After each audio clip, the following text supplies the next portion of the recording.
नमस्कार, स्वागत है आप सब लोगों का एक बार फिर से मेरे चैनल स्टार्टिंग फ्रॉम स्क्रैच पे। आशा करता हूँ आप सब लोग बहुत ही अच्छे होंगे। तो हमारा जो ये सीरीज चल रहा है पिछले एक साल के सारे इम्पोर्टेंट अपॉइंटमेंट्स, मतलब सारी महत्वपूर्ण जो नियुक्तियां हैं पिछले एक साल में हुई है वो सारे के सारे आपको इस एक सीरीज में देखने को मिलेगा।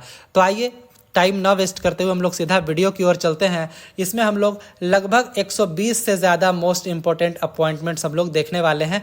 तो आज हम लोग पार्ट 2 देखेंगे। पार्ट 1 हम लोग ऑलरेडी देख चुके हैं जिसमें हमने 30 इंपॉर्टेंट क्वेश्चंस कवर किया है। अगर आप लोगों ने पार्ट 1 नहीं देखा है तो प्लीज़ देख लीजिए। उसका पार्ट 1 का जो वीडियो का लिंक है वो आपको इस वीडियो के डिस्क्रिप्शन बॉक्स में मिल जाएगा। आप लोग ज़रूर जाकर देखिए। और अगर आपको PDF चाहिए तो वो आपको मेरे टेलीग्राम चैनल से मिल जाएगा। टेलीग्राम चैनल का लिंक भी आपको इस वीडियो के डिस्क्रिप्शन बॉक्स में मिल जाएगा। तो चलिए चलते हैं पार्ट 2 की ओर बिना टाइम वेस्ट किए। क्वेश्चन नंबर 31 हाल ही में निम्नलिखित में से कौन सा देश नॉर्थ अटलांटिक ट्रीटी ऑर्गेनाइजेशन का 32वां सदस्य बना है? नेटो का 32nd मेंबर कौन बना है? डेनमार्क, नॉर्वे, फिनलैंड या तो फिर स्वीडन। तो नेटो का 32वां सदस्य बना है स्वीडन। 31वां का ऑप्शन डी करेक्ट हो जाएगा। तो नेटो का फुल फॉर्म हम लोग देख चुके हैं यहाँ पे, नॉर्थ अटलांटिक ट्रीटी ऑर्गेनाइजेशन। तो नेटो को नॉर्थ अटलांटिक अलायंस भी कहा जाता है। इसमें कितने मेंबर्स हैं? अभी 32 मेंबर्स हैं, क्योंकि लेटेस्ट मेंबर अभी हम लोगों ने देखा किसने ज्वाइन किया है, स्वीडन ने किया है। तो इसको ऐड करने के बाद नेटो के अभी 32 मेंबर्स हैं, जिसमें 30 यूरोपियन मेंबर्स हैं और 2 नॉर्थ अमेरिकन मेंबर्स हैं। नॉर्थ अमेरिकन 2 कौन कौन है? एक है USA और एक है कनाडा। ये दोनों है नॉर्थ अमेरिकन मेंबर्स हैं नेटो के। तो नेटो के सेक्रेटरी जनरल कौन है? तो ये है मार्क रूटे। अभी हाल ही में बने हैं नेटो के ये नए सेक्रेटरी जनरल। इसके पहले थे जेंस स्टोल्टनबर्ग, ये थे नॉर्वे के, ये नॉर्वे के थे। और ये जो मार्क रूटे हैं ये है नीदरलैंड के हैं। तो नीदरलैंड के ये प्रधानमंत्री थे, लेकिन अब ये बन गए हैं नेटो के नए सेक्रेटरी जनरल। तो अब नीदरलैंड्स के प्राइम मिनिस्टर कौन बने हैं नीदरलैंड्स के? तो ये बने हैं डिक स्कूफ। डिक स्कूफ ये बने हैं नीदरलैंड के नए प्रधानमंत्री। हालांकि ये सारी चीज़ें हम लोग पार्ट 1 में देख चुके हैं। अगर आप लोग पार्ट 1 नहीं देखें तो ज़रूर जाकर देखिए, बहुत इंपॉर्टेंट है। और नेटो का हेड क्वार्टर कहाँ है? यह है बेल्जियम की राजधानी ब्रसेल्स में। तो नेटो है क्या? ये कलेक्टिव सिक्योरिटी सिस्टम है। इसमें जो सारे इंडिपेंडेंट मेंबर स्टेट्स हैं वो इस बात पे एग्री हैं कि अगर हम में से किसी एक देश पर भी किसी और देश ने हमला किया तो मतलब उसने हम सभी पे हमला किया है, हम सब लोग मिल के उससे लड़ाई लड़ेंगे। मतलब इनको डिफेंड करना ईच अदर को against attacks by third parties. मतलब कोई भी थर्ड पार्टी इसके एक मेंबर स्टेट पे अगर अटैक करता है इसका मतलब वो उसने सब पे अटैक किया, क्योंकि सब लोग मिलकर उसका जवाब देंगे। अब आइए देखते हैं 32वां क्वेश्चन। इनमें से किसे G20 के 21वें सदस्य के रूप में शामिल किया गया है? G20 मतलब ग्रुप ऑफ 20, मतलब 20 लोगों का समूह। लेकिन 21वां सदस्य इसका बना है तो वो कौन है? क्या पाकिस्तान है, मालदीव्स है, श्रीलंका है या तो फिर अफ्रीकन यूनियन है? कौन है इनमें से? तो वो है अफ्रीकन यूनियन। 32वां का ऑप्शन डी करेक्ट हो जाएगा। तो G20 या तो फिर आप कहिए ग्रुप ऑफ 20। तो इसमें कितने देश हैं? तो इसमें 20 पहले थे, अब 21 हो गए हैं। 21 मेंबर हो गए हैं, देश नहीं 21 मेंबर हो गए हैं। ऐसा इसलिए मैं कह रहा हूँ क्योंकि 19 जो है वो सोवरेन कंट्रीज है, मतलब सिंगल इंडिपेंडेंट कंट्रीज है, वो है 19। एक है अफ्रीकन यूरोपियन यूनियन, इसमें टोटल 27 देश हैं यूरोपियन यूनियन में। और एक मेंबर जो सबसे लेटेस्ट बना है वो अफ्रीकन यूनियन, इसमें लगभग 29 देश शामिल है। तो आप समझ सकते हैं 19 सोवरेन कंट्री है और 2 हैं जो ग्रुप हैं, एक यूरोपियन यूनियन और एक अफ्रीकन यूनियन। तो अब कितने मेंबर्स हो गए हैं यहाँ पे G20 के? तो अब हो गए हैं 21 मेंबर्स हो गए हैं। तो जो 2023 में ग्रुप ऑफ 20 का जो हुआ था, समिट हुआ था, ये 18वां समिट था जो कि भारत में हुआ था पहली बार G20 का समिट। और इसी के दौरान अफ्रीकन यूनियन ने ज्वाइन किया G20 को। और अब कितने मेंबर्स हो गए G20 के? 21 मेंबर हो गए। 21वां मेंबर बना अफ्रीकन यूनियन। अब अगला जो समिट 19वां होने वाला है 2024 में, अभी होने वाला है। तो वो कहाँ होगा? ये होगा रियो डी जेनेरो में, जो कि ब्राज़ील में है। और 20वां समिट भी ऑलरेडी प्रपोज्ड है 2025 में, और ये होगा साउथ अफ्रीका में। और 21वां समिट जो 2026 में होने वाला है वो होगा यूनाइटेड स्टेट्स में। ये सारी जानकारियाँ आप लोग ध्यान रखिएगा। आइए अगला देखते हैं 33वां। हाल ही में निम्नलिखित में से कौन सा या कौन से देश ब्रिक्स ग्रुप का हिस्सा बना है या बने हैं? अगर एक है तो बना है, एक से ज़्यादा है तो बने हैं। तो यहाँ पे ऑप्शन देख लेते हैं। इजिप्ट, ये बिल्कुल हिस्सा बना है ब्रिक्स का। इथियोपिया, ये भी बना है। ईरान भी बना है। तो यहाँ पे ऑप्शन डी करेक्ट हो जाएगा, ऑल ऑफ द एबव। वैसे जो ब्रिक्स था उसका फुल फॉर्म क्या था? ब्राज़ील, रसिया, इंडिया, चाइना और साउथ अफ्रीका। इन 5 लोगों का जो समूह था उसको ब्रिक्स कहा जाता था, लेकिन अब यहाँ पे ब्रिक्स प्लस हो गया, मतलब और भी मेंबर्स जुड़ गए हैं। तो 3 नाम तो हम लोगों ने देखा, इजिप्ट, इथियोपिया, ईरान। इसके अलावा जो है एक है यूएई और एक सऊदी अरबिया। ये 5 अब ब्रिक्स के नए मेंबर्स बने हैं। तो ब्रिक्स में अब टोटल 10 देश हो गए हैं, इजिप्ट, इथियोपिया, ईरान, यूएई और सऊदी अरबिया। हालांकि अर्जेंटीना भी ज्वाइन करने वाला था, लेकिन पिछले साल नया इलेक्शन हुआ वहाँ पे और नए प्रेसिडेंट चुने गए, जेवियर मिली। और इनका ये पोल प्रॉमिस था, इलेक्शन प्रॉमिस था कि हम लोग ब्रिक्स से नहीं जुड़ेंगे। तो जैसे ही राष्ट्रपति बने, इन्होंने अपने देश को वापस खींच लिया ब्रिक्स के मेंबर बनने से। तो अर्जेंटीना नहीं बना, लेकिन ये 5 बन गए। आइए देखते हैं 34वां क्वेश्चन। हाल ही में शंघाई सहयोग संगठन का 10वां सदस्य कौन बना है? एससीओ का 10वां सदस्य कौन बना है?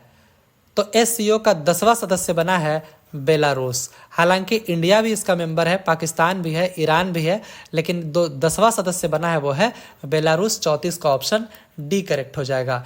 तो एससीओ क्या है? ये सक्सेसर है शंघाई 5 का। पहले शंघाई 5 था जिसका गठन हुआ था 1996 में, शंघाई 5 का। और इसमें 5 देश थे। जैसे कि शंघाई 5 है तो उसमें 5 देश थे। एक तो पीआरसी मतलब पीपल्स रिपब्लिक ऑफ चाइना, हम लोग इसको चाइना नाम से जानते हैं, इसका पूरा नाम है people's republic of China. Kazakhstan, Kyrgyzstan, Russia और तजिकिस्तान, पहले ये थे शंघाई 5 में। बाद में यही आगे जाके अपग्रेड होके एससीओ बन गया, जिसमें अभी 10 मेंबर हैं। तो जो इसका 24वां समिट हुआ इसी साल, वो हुआ है कजाकिस्तान के राजधानी अस्थाना में हुआ इसका 24वां समिट। बेलारूस जो है वो एससीओ का सबसे नया मेंबर है, मतलब 10वां मेंबर है। तो टोटल 10 मेंबर हैं। चाइना, रसिया, कजाकिस्तान, किर्गिस्तान और तजिकिस्तान, ये सब हैं शंघाई 5 के ये मेंबर्स हैं। मतलब पहले शंघाई 5 था तो शुरुआती से ये 5 है। उसके बाद जो 5 और जुड़े, उज्बेकिस्तान, इंडिया, पाकिस्तान, ईरान और लेटेस्ट जो जुड़ा है वो है बेलारूस। तो ये ध्यान रखिएगा। 35वां देखते हैं। हाल ही में कौन सा देश कोलंबो सुरक्षा सम्मेलन का 5वां सदस्य बना है? कोलंबो सिक्योरिटी कॉन्फ्रेंस या कॉन्क्लेव, उसका 5वां मेंबर स्टेट कौन बना है? तो ये बना है बांग्लादेश। 35वां का ऑप्शन डी करेक्ट हो जाएगा। बांग्लादेश बन गया है कोलंबो सुरक्षा सम्मेलन का 5वां सदस्य बना है। तो ये जो कोलंबो सिक्योरिटी कॉन्क्लेव है, ये इन्होंने ऑफिशियली वेलकम किया है बांग्लादेश का अपने 5वें मेंबर स्टेट के रूप में। तो यहाँ पे मीटिंग हुआ था और ये 8वां मीटिंग था डेप्यूटी नेशनल सिक्योरिटी एडवाइजर्स का। तो इंडिया में अभी नेशनल सिक्योरिटी एडवाइजर कौन है? ये है अजीत डोभाल। लगातार तीसरी बार ये बने हैं नेशनल सिक्योरिटी एडवाइजर।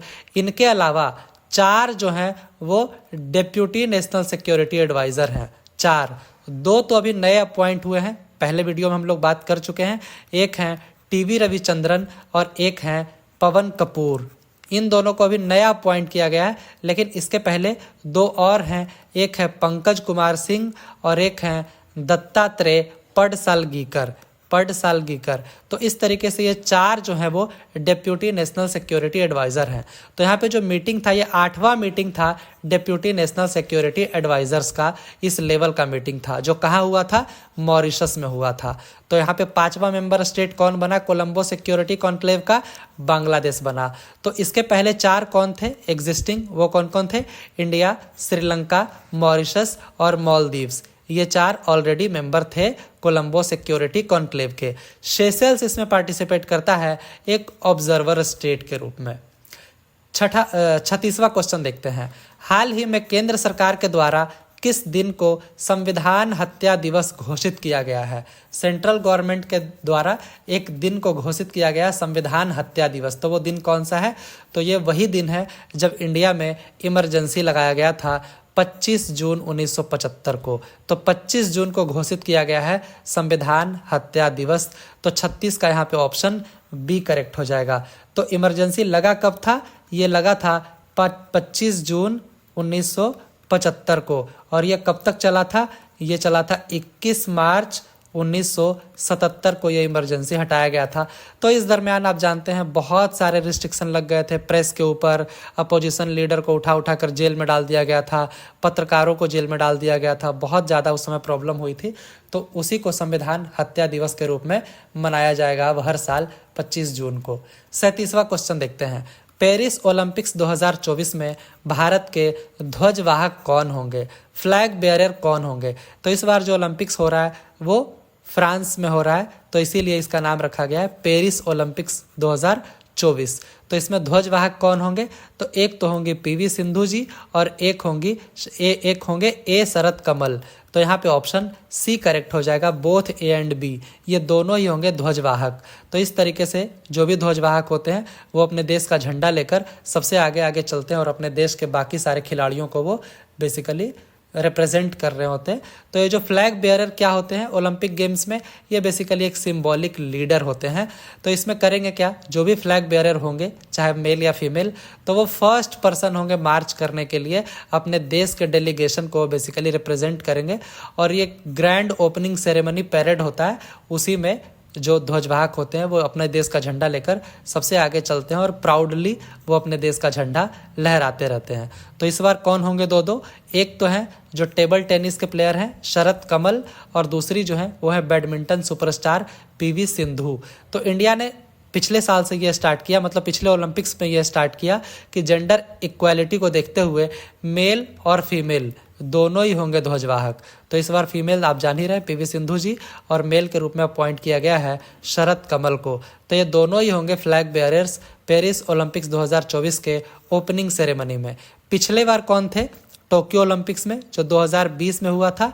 तो एक तो मैरी कॉम जी थी और दूसरे कौन थे? ये थे मनप्रीत सिंह, हॉकी के स्कीपर मतलब कैप्टन थे मनप्रीत सिंह। ये दोनों ही टोक्यो ओलंपिक्स में फ्लैग बेयरर्स थे इंडिया की तरफ से। अगला देखते हैं 38वां। पेरिस ओलंपिक्स 2024 में भारत के शेफ डे मिशन कौन होंगे? Chef day mission Paris Olympics 2024 में, तो ये होंगे गगन नारंग। 38वां का ऑप्शन बी करेक्ट हो जाएगा। तो आखिर ये शेफ डे मिशन होता क्या है? तो ये एक इम्पोर्टेंट एडमिनिस्ट्रेटिव पोस्ट है। बेसिकली इसमें ये होता है कि आपके देश से जितने भी एथलीट्स गए हैं ओलंपिक्स में पार्टिसिपेट करने के लिए, उनके वेलफेयर का ध्यान आपका रहेगा। टोटल उनके वेलफेयर का ध्यान आपका रहेगा, जो भी पार्टिसिपेटिंग एथलीट्स हैं, और उनको किस चीज़ की ज़रूरत है, इन सारी चीज़ों का ध्यान आपको रखना पड़ेगा। तो जो लंदन ओलंपिक्स हुआ 2012 में, उसमें ये ब्रॉन्ज मेडलिस्ट शूटर थे गगन नारंग, उनको इस बार बनाया गया है chef day mission Paris Olympics 2024 के लिए। इंडियन ओलंपिक एसोसिएशन के प्रेसिडेंट कौन है? तो ये हैं पीटी उषा जी। आगे देखते हैं 39वां। भारत की 2024 की ओलंपिक्स टीम के प्रधान प्रायोजक कौन सी कंपनी बनी है? मतलब प्रिंसिपल स्पॉन्सर कौन बनी है ओलंपिक्स टीम 2024 के लिए? तो वो बनाए गए हैं अडानी ग्रुप। 29वां का ऑप्शन सी करेक्ट हो जाएगा। तो जो गौतम अडानी हैं ये चेयरमैन है अडानी ग्रुप के, और इन्होंने अनाउंस किया है कि अडानी ग्रुप जो है वो स्पॉन्सर करेगी इंडियन टीम को, जो कि पेरिस ट्रैवल करने वाली है 2024 के ओलंपिक्स गेम के लिए। और साथ ही साथ उन्होंने एक कैंपेन भी लॉन्च किया जिसका थीम है देश का गीत एट ओलंपिक्स। आप लोग जानते हैं कि जो भी वहाँ पे गोल्ड जीतता है उसी देश का वहाँ पे राष्ट्रगान बजाया जाता है, तो इसीलिए देश का गीत एट ओलंपिक्स। आगे देखते हैं 40वां क्वेश्चन। हाल ही में भारतीय महिला हॉकी टीम की कप्तान कौन बनी है? इंडियन वीमेंस हॉकी टीम की कैप्टन कौन बनी है? ये बनी है सलीमा टेटे। 40वां का ऑप्शन ए करेक्ट हो जाएगा। तो सविता पुनिया जो थी वो पहले कैप्टन थी इंडियन वीमेंस हॉकी टीम की। ये हैं सविता पुनिया, ये पहले कैप्टन थी, अब बन गई हैं सलीमा टेटे। तो नवनीत कौर को अपॉइंट किया गया है टेटे के डेप्यूटी के रूप में, मतलब यहाँ पे सलीमा टेटे जो हैं ये कैप्टन रहेंगी और वाइस कैप्टन रहेंगी नवनीत कौर। 41वां क्वेश्चन, हाल ही में तंबाकू नियंत्रण के लिए किसे ब्रांड एम्बेसडर नियुक्त किया गया है? मतलब टोबैको कंट्रोल के लिए ब्रांड एम्बेसडर किसे बनाया गया है? तो ये हैं पीवी सिंधु, इनको बनाया गया है ब्रांड एम्बेसडर टोबैको कंट्रोल के लिए। अब हर साल एक डे मनाया जाता है, वर्ल्ड नो टोबैको डे। तो ये किस दिन मनाया जाता है? ये मनाया जाता है 31 मई को हर साल मनाया जाता है वर्ल्ड नो टोबैको डे, ताकि उस दिन लोग इंस्पायर होकर टोबैको से दूर भागे।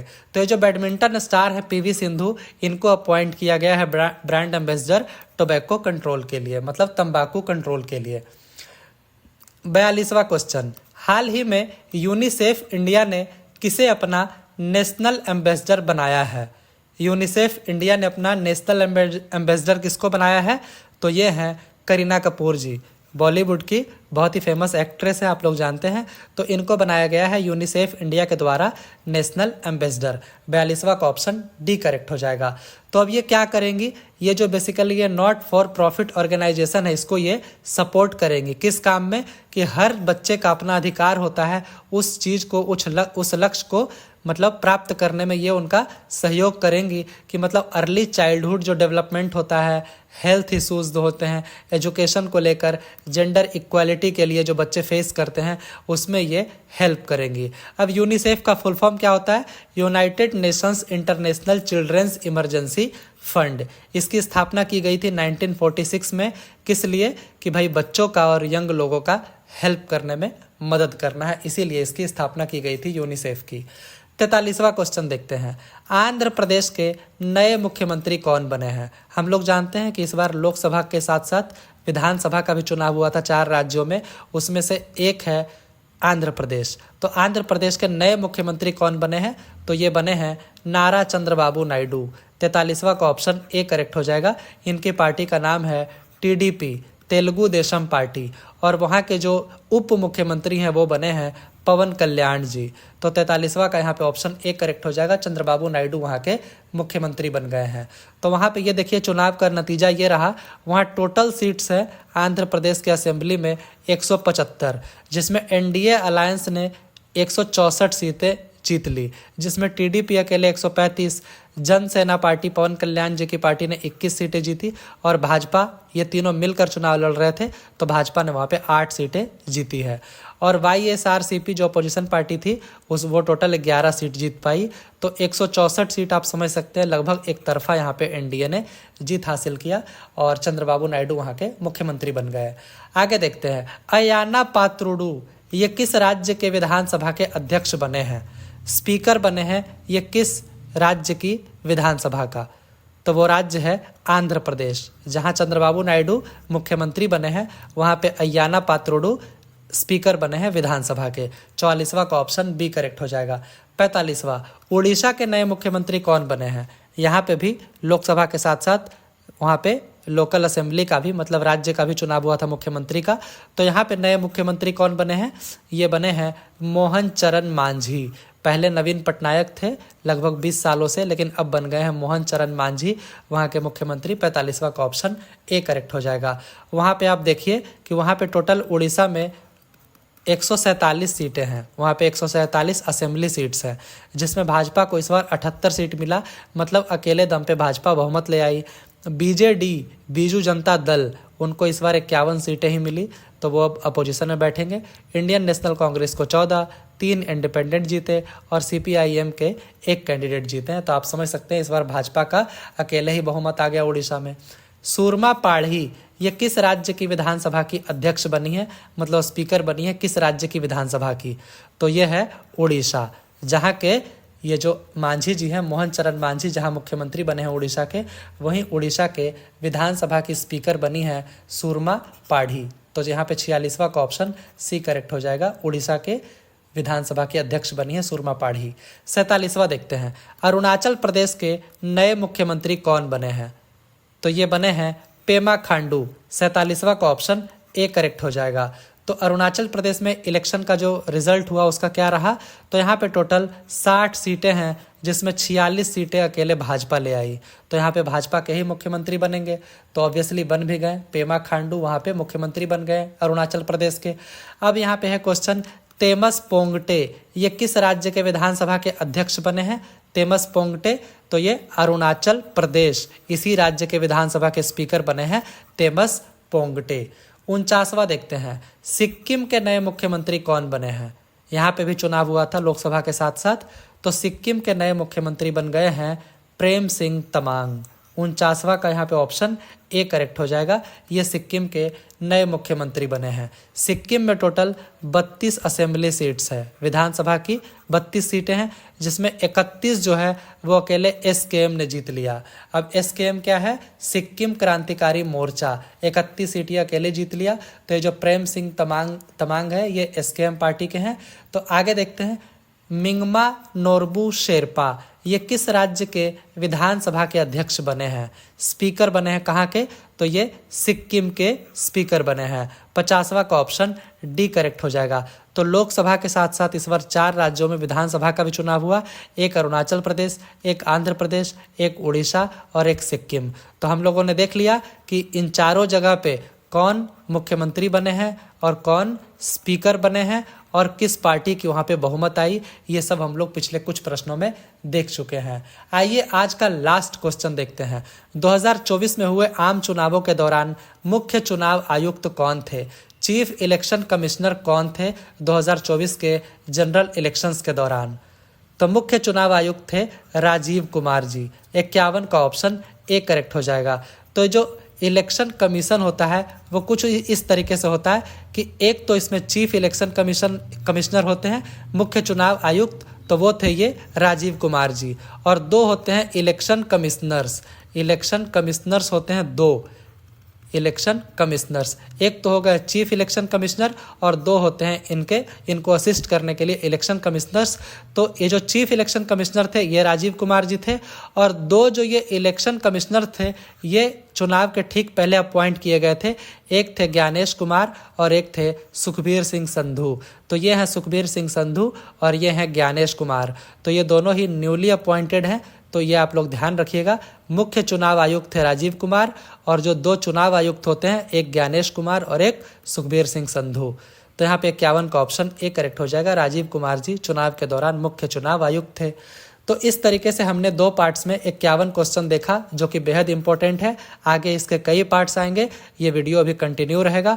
तो आप लोग प्लीज़ चैनल से ज़रूर जुड़ जाइए। अगर आप लोग सब्सक्राइब नहीं किए हैं तो प्लीज़ चैनल को ज़रूर सब्सक्राइब कीजिए, वीडियो को लाइक कीजिए, और वीडियो से रिलेटेड अगर कोई सुझाव है तो आप दे सकते हैं। और आप जाकर मेरे टेलीग्राम चैनल से इसका PDF ले सकते हैं। टेलीग्राम चैनल का लिंक आपको इस वीडियो के डिस्क्रिप्शन बॉक्स में मिल जाएगा। तो थैंक यू सो मच, मिलते हैं नेक्स्ट पार्ट में।